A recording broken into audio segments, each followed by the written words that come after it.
expecting that probably I will be talking with one person or so besides Erki here. But I'm happy that you have me on today, and I'm also very happy to present what we've been up to in our Horizon 2020 project. Erki mentioned that I've been working with him earlier at the University of Eastern Finland. I did my postdoc together with him, and now I'm a senior researcher there, and I'm the principal investigator and the project coordinator of this venture that we have called eCraft2Learn. And I'm going to tell you, it's not only me that's been working with this, there's a bunch of excellent people throughout Europe that is working to actually make this happen. And I'm going to tell you what we've been up to, what the project is about, what the concepts and theoretical aspects of it are, and also what the practical implementations of all of those concepts are as a result of it. So let me give you a background of the idea of the project. Our project eCraft2Learn is researching, designing, piloting, and validating a number of claims when we are building this, putting forward this learning ecosystem that is based on making computer-supported artifacts for both formal and informal contexts. So we are kind of tackling these two educational contexts from the perspective of the classroom and also from the perspective of after-school clubs. We got this Research and Innovation Action funded by the European Commission, and it's the first one actually that the university coordinates. It's a 2 years project, so it's ending this year. We are coordinating it and also leading some of the work packages in there, and is part of the programming of the program for technologies and for learning and skills. So you can find much more information in our project websites, which I invite you to see, join the newsletter and see what we keep on developing and doing. So I'll tell you a bit of the concept that we designed when we were applying for this grant. We had the idea to make a learning environment in which students can ideate what type of problems are there that relate to themselves, to their daily lives perhaps, and to see how they can actually solve this problem using technology within a white box paradigm, so that it's not like they are using kits that are given to them, but they are actually composing those kits to solve problems. And those kits can be composed of anything that they have around them, or they can even design new things that they are not finding around them by using 3D printing, etc. So the idea is that they see everyday objects, such as fruits and the rest, as also a way of finding interesting uses for these objects, and understanding that anything that is around them can become interactive. So with this, we are thinking of providing this environment for education in which arts come in play with technology, that they build these computer-supported artifacts, and they find that technology is not really mystic. That is not something that is for the elite people to actually know how to do programming or coding, but that's something that is also accessible for every person. For every person that is interested in applying these things, they are much more capable of actually doing it. And with this, we're hoping that the kids, well, these youngsters, have the confidence to actually tackle new challenges in their lives, and perhaps they will be the entrepreneurs that will lead our society into very interesting and different directions. So we are trying to equip them not with set of special tools that they have to use in this or that way. We're trying to equip them with the mindset that they can find those tools in their everyday life objects, and that they can apply those tools to their own problem solving. So that is the concept that we are trying to develop.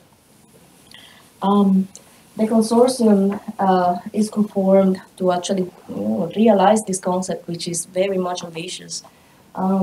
It's composed by 12 different partners throughout Europe. The coordination we have at UEF, and also the pedagogical expertise together with Professor Kati Makidalo, which is an associated partner from the University of Oulu. The technical expertise, we have it in Linnaeus University in Sweden, and the visual programming interface and the artificial intelligence cloud services that we are using have been developed by the University of Oxford as well as the University of Padua in Italy. The implementation of the interface, the digital platform that we're using in the project, belongs to our partners in Sweden, Malandela University, a very strong university in implementation processes, and the learning analytics and the teacher's interface that we're using for this, because we have both sides, the student side and the teacher side, and we're trying to support them both equally. So we at UEF working on that as well. Now, all of these ideas need to be actually put in practice and see whether what we are ideally aiming at can be transformed into some way practically in the real life context. And that is being taken over by our partners in Greece, Edumotiva, and we are part of the piloting country, so the pilots have been deployed in Finland and in Greece. We have an innovation management team that is looking at how these type of innovations are actually going to impact and how it will be reflected in society later on, and in which way innovation can actually be managed within school environments. And for this, we have our partners in Austria, as well as industrial partners such as Everthings from Sweden, Arduino, which we use plenty of their components in Sweden as well, and Ultimaker in the United Kingdom. Our dissemination and exploitation partners are also in Austria, Senior, which is also an SME, very strong player in this type of projects. So this is the consortium. There are plenty of bright people behind all of the things that we come up with and design. Now, this consortium and what we do tries to, in a way, support the STEAM education concept, right? And you might be familiar with these. I'm just very briefly tell you what STEAM is. It's an acronym, as you know, for science, technology, engineering, arts, and math subjects. So the idea is that the hard sciences of the technical sciences are actually empowered by the use of art to help creativity and problem solving, right? So this STEAM education focuses on interdisciplinary projects, and those projects involve all of these subjects together. That is the idea of STEAM. Now, the beautiful part of STEAM is that the cognitive knowledge that the students learn are also bolstered by these 21st century skills that they need to gain as well, together with their attitudes and their competences in order to develop interdisciplinary projects. So that is why we are trying to foster this type of education, because we see that it comes also very much in line with the thinking of the trends that we see here in Finland, which is the pioneer for education in the planet, of phenomenology-based education. So all these are in line with these ideas. Now, also we see that the combination of all of these subjects can only happen when interdisciplinary projects and group or collaborative work are developed using this technology as the link between all of these things. So and that is why we are actually fostering this STEAM education. I have in here a very brief, maybe a couple of minutes video that summarizes very nicely, although I can already tell you it's a bit extreme. It goes from the stream of traditional education to this ideal stream of what STEAM can actually offer. But it gives you a good idea of what STEAM is in general terms. So I'll just go ahead and play this for you. Let's see if this is possible. During the last decades, there has been a great evolution in education systems. Everything has changed in many aspects. Curriculums, physical environment, teachers, teaching methods, assessment, and students all have changed. In traditional education, curriculums are not integrated. Students take many subjects that does not relate to each other. There is no link between subjects, and students ask, what is that for? There are no clear learning outcomes for subjects. Students are bored, receptors, work individually, and lack 21st century skills needed. Teachers are transmitter of knowledge, doers, and don't link subjects together, making it one-way communication with students. Exams depend on memorization more than understanding, and there is no linkage with real life. Classrooms are boring. They're based on giving information with no feedback, no participation or teamwork between students. But now, in the 21st century, we are living in a fast-growing world. Knowledge are acquired by just one click. The whole world is connected, and people have access to each other easily. The traditional education does not fit with this anymore. The new untraditional education stress on enhancing 21st century skills as perseverance, problem solving, creativity, critical thinking, entrepreneurship skills, and teamwork. The new education system is STEAM. It is integrating science, technology, engineering, arts and mathematics in one project-based curriculum. The teacher acts as a mentor and a facilitator for students, and organizes information given to students in an easy, understandable way. Assessment is project-based, authentic, step by step. It is based on teamwork, efforts and cooperation to create the project within the assigned time and given resources. Students are now engaged, participating, eager to learn, and ready to be the next generation of entrepreneurs.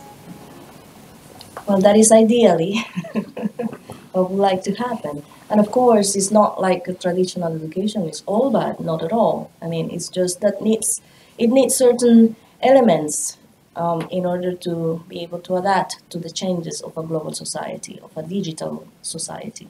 So, and that is what those changes are actually, we can see it happened through STEAM education. So the idea behind STEAM education is that multidisciplinarity of the projects and that mindset that you don't need to memorize things to actually be able to solve it. You need to find out, you need to learn how to learn to solve the problems. That is the basic idea. So the assessment is definitely very different from traditional education, as well as the didactics used to deliver the message to the students and for them to create knowledge on their own. And that comes along with ideas of constructivism, with social cognitivism and humanistics as well, all linked together to become this beautiful way of teaching in the end. So there are several approaches to STEAM education, and here they mentioned the problem-based learning, and this approach is also the one that we have kind of adapted into crafts and project-based learning. But I will give you a brief idea of what that project-based learning education approach to STEAM is. Basically, this approach is a teaching method where the students gain their knowledge and skill by working together, right? They understand that they have limited time to solve a given problem. The problem might be one that they themselves have chosen, or that the teacher has put forward, and they understand that it's something that will engage them. So the idea is that they get immersed into solving this particular problem, finding their own solutions. They can see what has been done so far and see whether they need to add or take away from those particular solutions to come up with their own. With these, making it say education a bit challenging for the student and having them actually engage in such a way that they understand the value of what they are doing is the beauty of this approach. Now, this approach has several steps or stages that have been identified, and I'm going to very briefly summarize what stages of the development of a project-based learning method is. So at the beginning, we start with exploring, or the students start with exploring, seeing what is it that they need to do, or what type of problem they would like to solve. And then when they plan how they are going to do this, they create a solution for it, and then come back and evaluate that solution. This process, for example, of understanding the problem and what is the problem about, and what other solutions have been proposed, and then planning these as to find the information that they need. Am I capable of actually solving it with the knowledge that I have at the moment? Or do I need more knowledge to actually be able to tackle this? And this they do as a group. Right? This is not an individual thing. That is why different skills get complemented together when they are solving one particular problem as a group. Now, when they go to create, because they can understand what they need, and then they physically build a solution for that, they then understand that after their evaluation, can this solution actually, is this solution feasible? Is this solution that something that will solve it? And if it solves the problem, that's better. That is good. But how else can I improve it? In which other ways can I do this, for example? Now, between the evaluation and the exploration, there is also the part of dissemination of how they did this, how they approached this problem, and how they solve it, so that they can also self-reflect on their own process of learning. So dissemination is a very important part of these activities. Another important keyword that we have in here is the auto-regulation. We see that the students in this type of learning environment are more self-regulated. They understand what they need to do. They understand that they are in charge of they have a limited time. They understand that within this time they have to produce their solutions in whichever form they choose to produce it. So that regulation is very important. Also, we notice that within this environment, the students decide how they work and what they build. So the students have a lot of freedom, and it is up to the teacher to facilitate this process via scaffolding. And this is a theory, a pedagogical theory that is very important, that comes into play in here. Now the teacher has to understand that the role is not the centrum of the environment of learning, but that the student is, and that they are the ones that actually need to be given that freedom of developing these skills for their own good. Now, another thing that we see in here is that the student is the main character in this learning experience. So that is, those are all the elements of this project-based learning and this type of approach to STEAM education. Now, what tools are out there to assist on developing this type of project-based learning in the classroom or outside the classroom? So there are plenty of tools, as you may remember, we have Lego education. They can actually physically build things. Lego robots, they have this virtual environment in which they also program the robots. Probably you're familiar with Lego Mindstorms and all the rest. So it's basically a gaming environment, which is physical and also digital. And the students have the ability to learn science, robotics, programming, engineering, technology, while as well combining all these aspects within, say, an aesthetic framework. But in general, for the project-based learning, the tools that you choose depends on the type of project that you want to develop.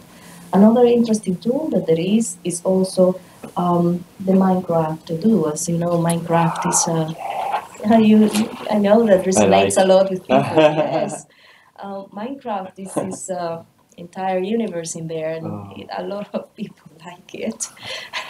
So they have capitalized on these, and they have launched Minecraft to do, right? So this is for education now. And since it's a game that is already out there as a game, right? Now they have exploited that popularity, and now they are promoting from the educational perspective these 21st century skills of learning how to collaborate, learning, developing their creativity for the students that participate, and also problem solving. They have even plenty of different type of lessons that they have developed for this environment. So in the virtual world, the students are able to learn language and arts, learn empathy, learn economics, or even engineering and how things, the houses actually are built, etc. So there are plenty of lessons that they are developing in there, and the students can get engaged in this virtual environment in that way. For our project, we have developed our own interface as well on this for digital fabrication and making, the eCraft2Learn unified user interface, this that we call UUI. In here, this is also open source and is freely available. And of course, you're all welcome to see, to try it and test it yourselves and see if it is something that you could also use in your classroom. So the UUI kinds of supports the pedagogical processes that we are putting forward with our project and try to give the backup on the digital platform. So our 5 pedagogical stages are represented, and I'm going to discuss a little bit more about them with you. But this is other of the tools that we, in this case, that this project has developed to support this project-based learning educational approach. Now, in particular, our approach to this project-based learning, we are integrating concepts of digital fabrication and concepts of the maker movement. Digital fabrications are activities that involve the creation of artifacts using both physical and digital components, like what you are going to see now, later. Our piano computing, or how fruit computing, I think that Elke has called it. And the maker movement is a trend actually that is happening globally. Probably you have heard of these and or are familiar with these. But with the idea behind the maker movement is that you create something from what you have around you, and you give it some value, and to the point that you can even later on make a business out of it. You can sell your creation so you can share it freely, and it's an entire community out there that has even places, making places where you can go and build or recycle or rebuild or re-recycle, upcycle, downcycle. You can play with the objects of daily life and see what else you can do with them and what other values you can actually assign to them. So that's these two concepts are the ones that we have tried to integrate in our buildings here. Now, I told you that I'm going to talk about a bit of the pedagogical approach that we have within our, because in the project we realized that technology has been used for education since forever. This is nothing new, right? We all want to use technologies in many different ways.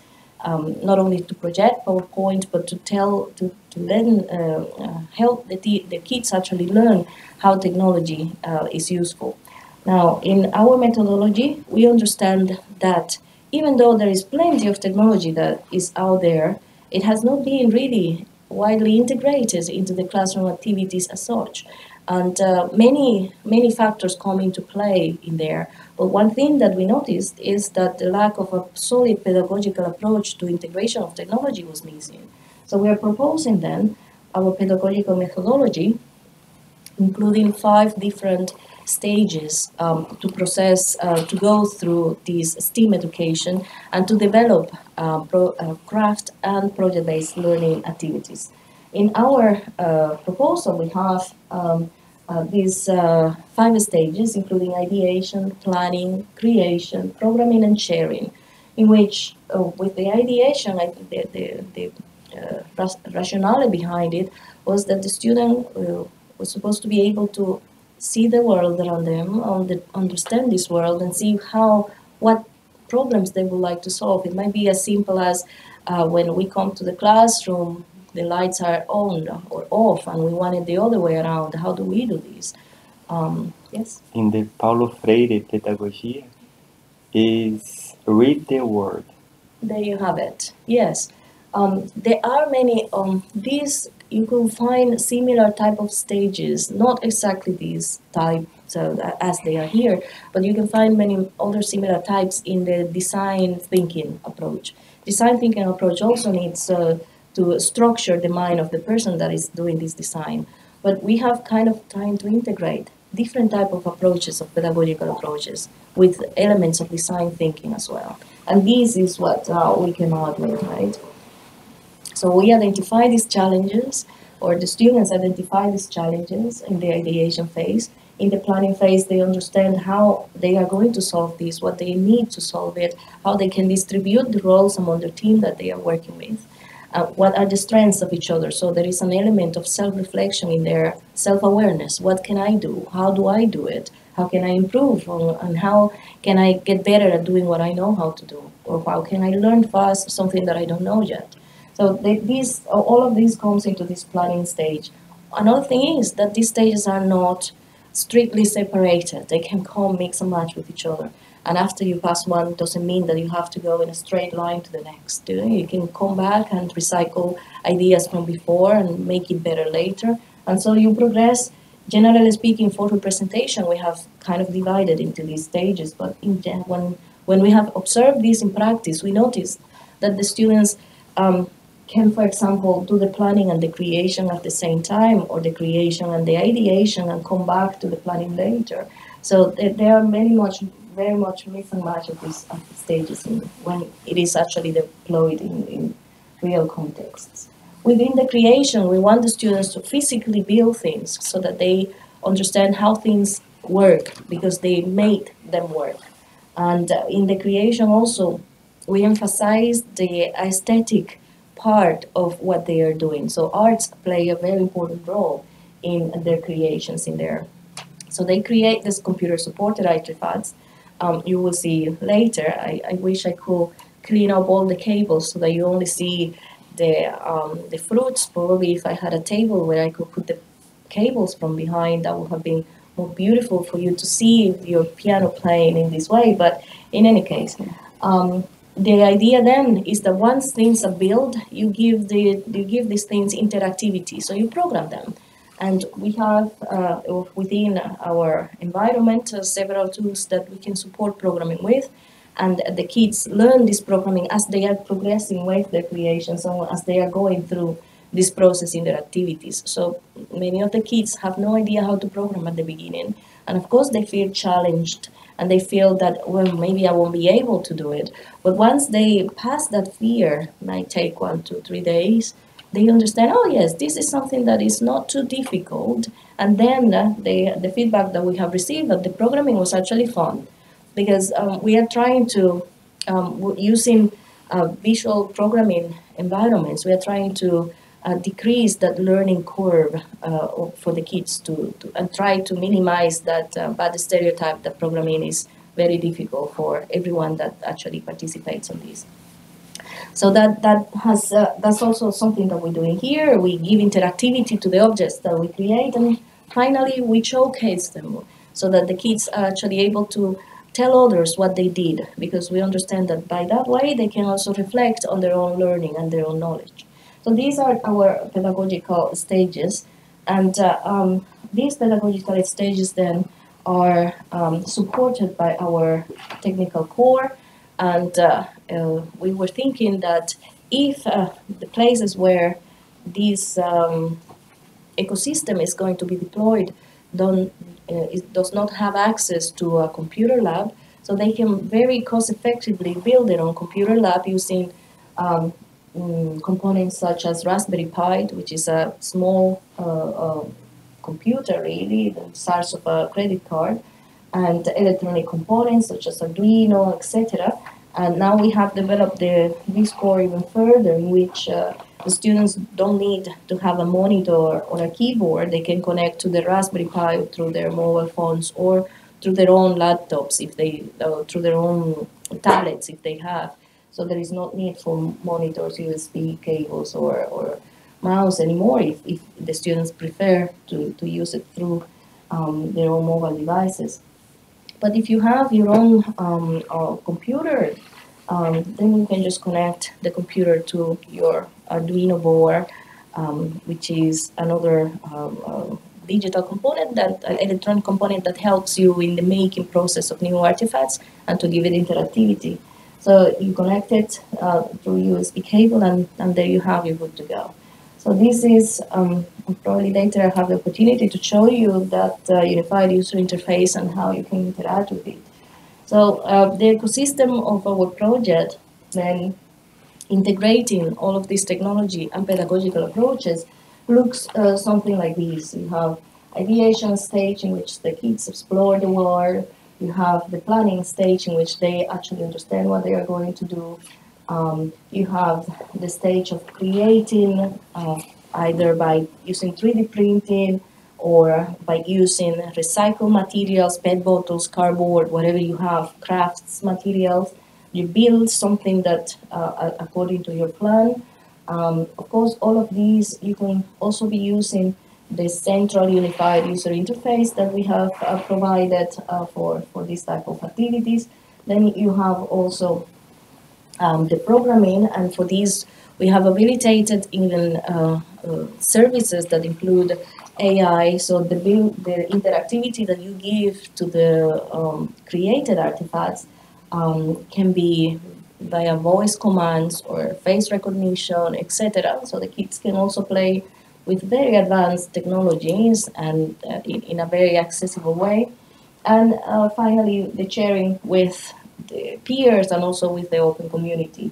Notice that within this ecosystem, we have also the feedback from the STEAM coach. We call it a coach instead of a teacher because now the role of the teacher changes within this environment. And is, of course, providing direct feedback to the student groups.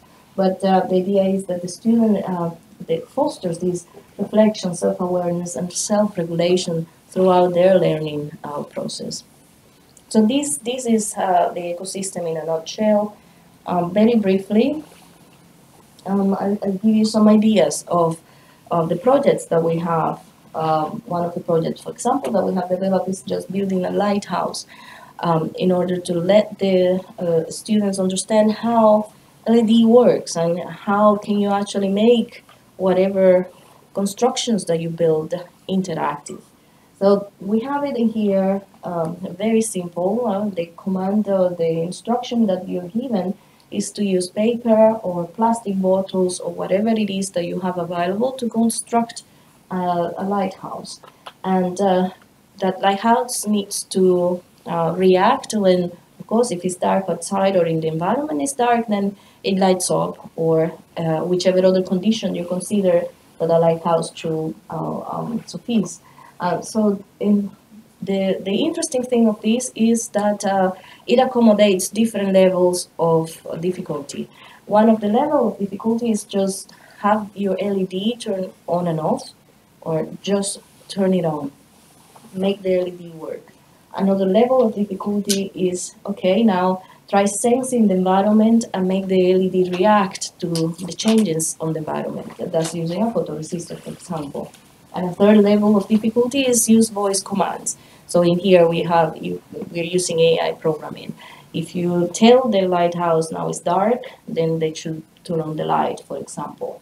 Or if you're telling the lighthouse turn off, then it should turn it off, or whichever other command. So there's 3 different stages according to how much the student would like to progress within these and how much they're interested in actually developing this type of project. So this is one very simple example of the things that can be done with these and how complex they can become. So some of these, let's see, these changes. So these are some of the results of that particular thing in there. This, I think, can show you how they made a lighthouse turn on and off. Very simple. This doesn't have, say, any sound or anything, but the idea is that they play with the things that are around them and see how they can actually use technology to their own advantage, that they are not more afraid of using technology when they need to. Now let's see a live demo, which the live demo actually, it is a workshop that we developed last week for the SciFest. In here I have brought some descriptions of the workshop. In there we had 2 different, say, 2 different activities for the students, and here are some leaflets of the project as well, so feel free to distribute them. So we had a robot that was a painting robot, so the kids could, program a robot to build their own fantastic masterpieces, or making also a machine that plays, in this case, piano notes. So let's see how this particular one works. The idea behind this that I'm going to briefly present here is that anything can become a sensor as long as it's a material that is a conductor of electricity. So the students were supposed to understand what materials actually conduce electricity and which ones are not conductive. So we gave them, during this workshop last week, we gave them a box with different type of materials, including fruits, aluminum paper, I think it was copper paper in there, some pencils, different type of materials. Purposely, some of them were not going to work because they were not conductive, and the idea was that they understood the concept that themselves as well were very good conductors of electricity, and that they could do, just with that knowledge, they could actually transform it in something that was interesting and nice. In this case, if something conduces electricity and you can actually determine, you make that something a sensor so that it senses when it's being touched. And so by reading that sensing, you can play a note on that, and that is the concept behind this. Yeah. Yes. So each one of these beautifully connected fruits and vegetables that you see here, exactly what they do. So I'm going to try to make it sound, and if you would like to, feel free to come and give it a try. Let's see if I can put more volume to this so that you can actually hear it. Process. Yeah. So let's see.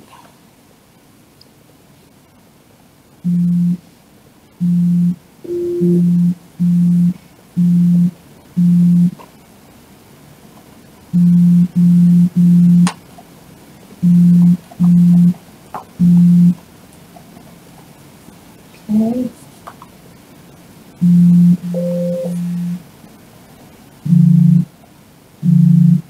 Maybe if this could be also a little bit higher volume.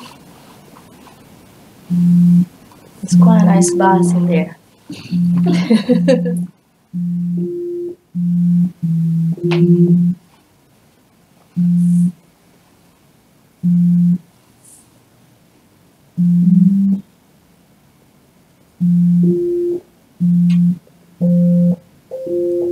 So this is the largest fruit in there.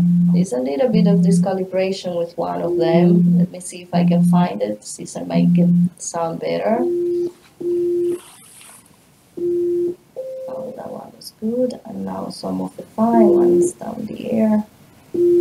Probably this one, which is the highest pitch. Alright, so let's try that again.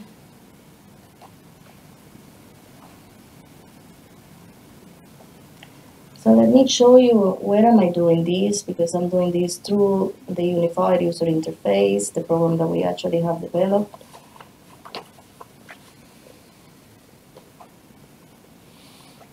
So this is our unified user interface for the project, and the idea is that each one of the stages that you saw in the pedagogical plan actually are supported by some digital tools. So we have the Imagine stage that is supported by a native tool. We developed this tool for especially these, in where you can search for ideas. Say, search for, I would like to have some projects with Arduino. And so it gives you some links to what Arduinos are, and it shows you some different projects that you can actually do with Arduino, as well as pictures of how you can connect Arduino, etc. So that is our search tool. Within the Imagine stage, we're also developing something that we are calling the Imaginarium, I think. And within that, Within that, we are searching a specific database which is called Instructables. And that database has a lot of different type of projects related to digital fabrication. So if within the Imaginarium you search for Arduino and LEDs, for example, then it will show you the list and the videos of projects that contain that type of keywords. For the planning stage, then we have developed the eCraft plan tool, which is a sketch tool in which you can draw your plans if you feel like drawing, and this will be shared among the group's members as well. We also have a to-do native tool in which you can plan your whatever it is and assign tasks to the members of the group that is working with you. These are tools that we have developed. Trello is a tool that is outside the project, so it's not a native for our project, but also it's very powerful, and so we have semi-integrated it within our environment.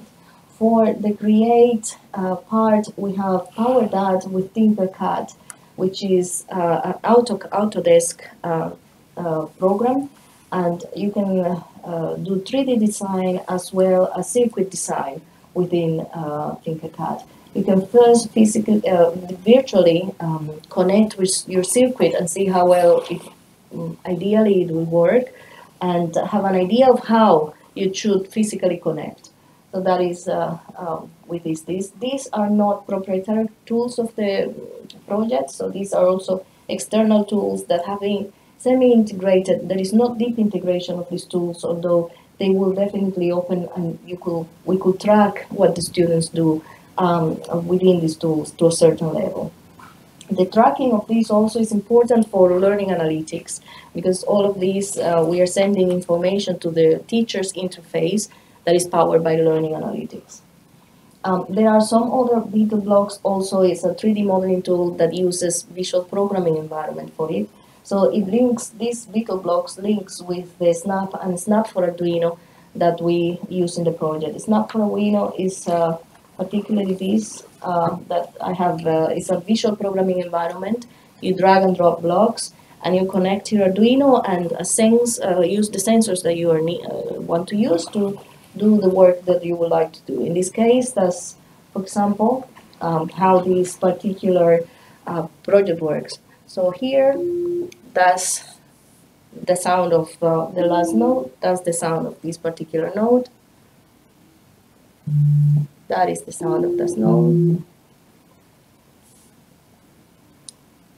So you realize how conductive a material actually is, and in there, finally, in there, then you can set up the different thresholds for the conductivity of the material. For example, this, let's stop all of them. For example, this particular, this is the zero sensor is reading to the analog sensor of this Arduino board, and this is connected to my cucumber here. One thing is also that it has to close the circuit with my hand. So there you have it. Anytime that I'm touching and that it senses that it has changed, there is a drop in the flow of electricity because I'm closing it with my hand on the other side, the circuit, then it plays the note. So let's see how all of them will work.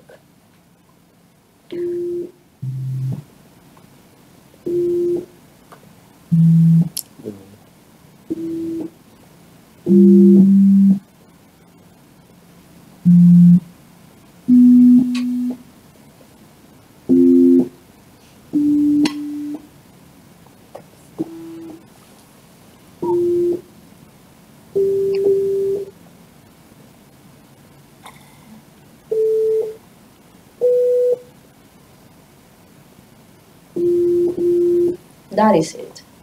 So you set how long the beat was going to be happening when it detects the change, and how many times that is going to be repeated. In this case, you're repeating it always, you're sensing.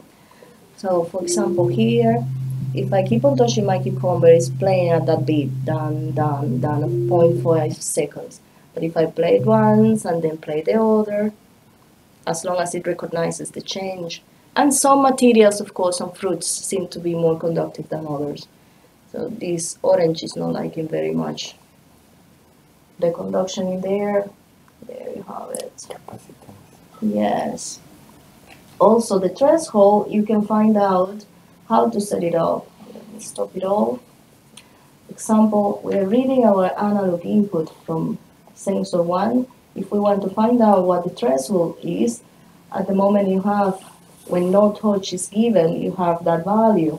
But when touch is given,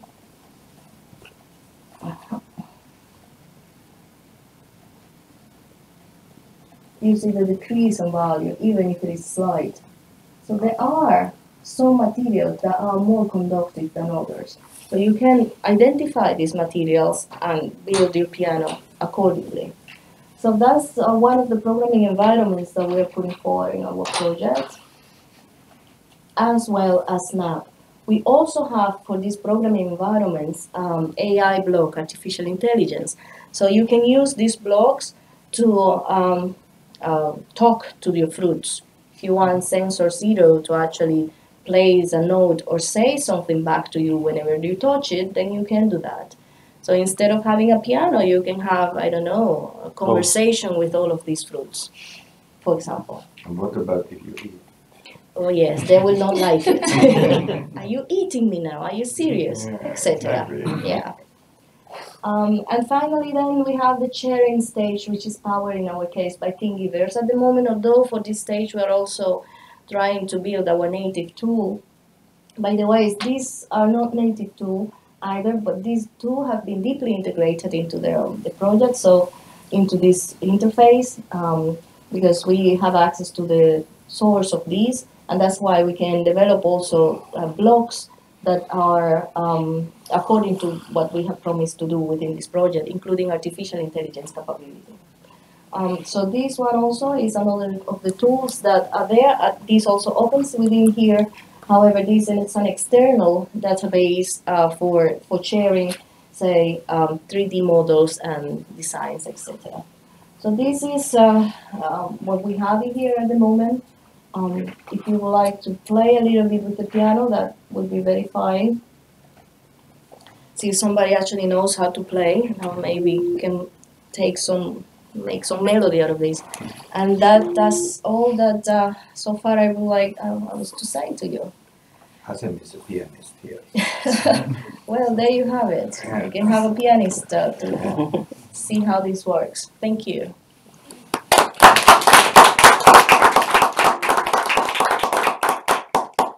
So questions, discussion. Fantastic. You liked it. Good. Welcome to play. You close your circuit and you try doing something with it.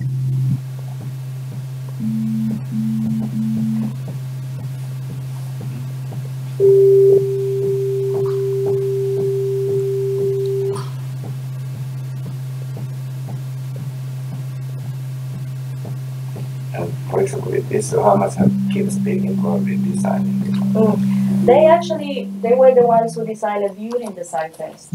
So Yes. this was one of the workshops that we had during the SciFest, Yeah. and they built this. They built this, Yes. with this fruit, and Yes. so they could code it, using Yes, they coded like that. They did it all. Yes, we had the instructions, and of course we were there telling them whenever they had a doubt or what materials were to use, etc. So we were there, but they were the ones that were supposed to, go ahead with the technology. I think it was very nice that you combine like computational thinking and design thinking. Yes. And even this the physical thinking. So because nowadays we usually tend always to think, for example, in terms of computational thinking, Yes. which is like, fashionable thing. Yes, and they design thing, but they usually don't like, They don't actually integrate that. No, they don't Yes. integrate. Yeah. So here you have a good integration of several different things.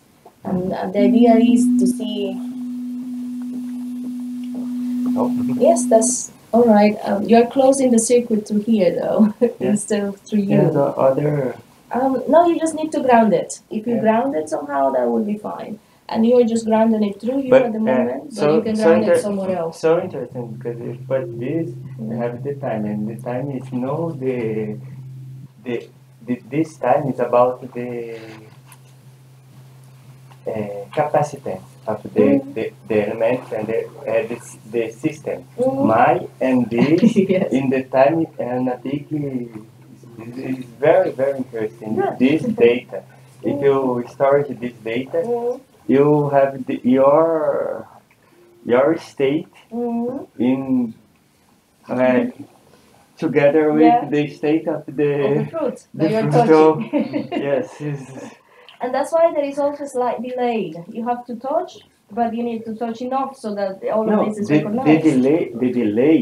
It's about it's information too. Charging the capacity. Yes. It depends also the resistance of. Yes, you are the guy of Internet of Things, right? I know.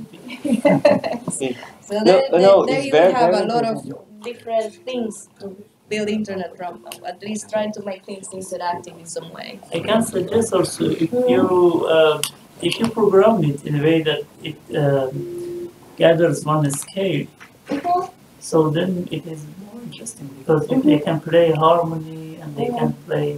Yes, within scale. Actually, levels. this is the scale that this is playing. It was show some you. of them it was octave. So Yes, we don't have these octaves in here because we are planning. I'm only using one Arduino board and it has 16 also sensors. But if we can integrate with processing, so quickly you can create all things in the news.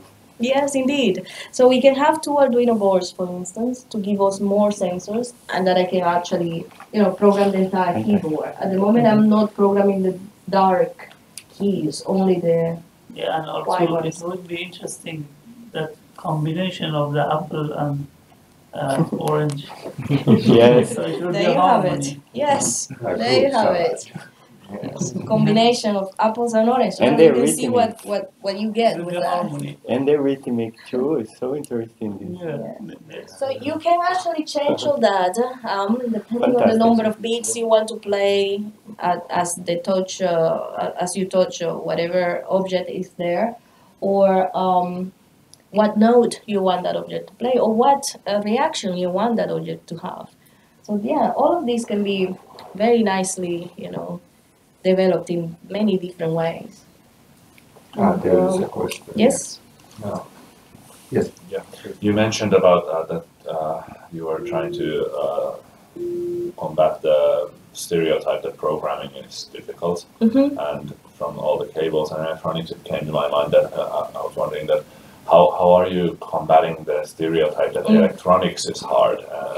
Because and actually, that is especially if you go to a bit more higher level, not just sticking cables to fruits, but transistors and yes, and yes, that is something that we were not really kind of fighting before, but that we have got to start to fighting after we implemented this at school, because now kids are finding that the electronic is fine, but there are so many cables in some of their creations that how do they deal with.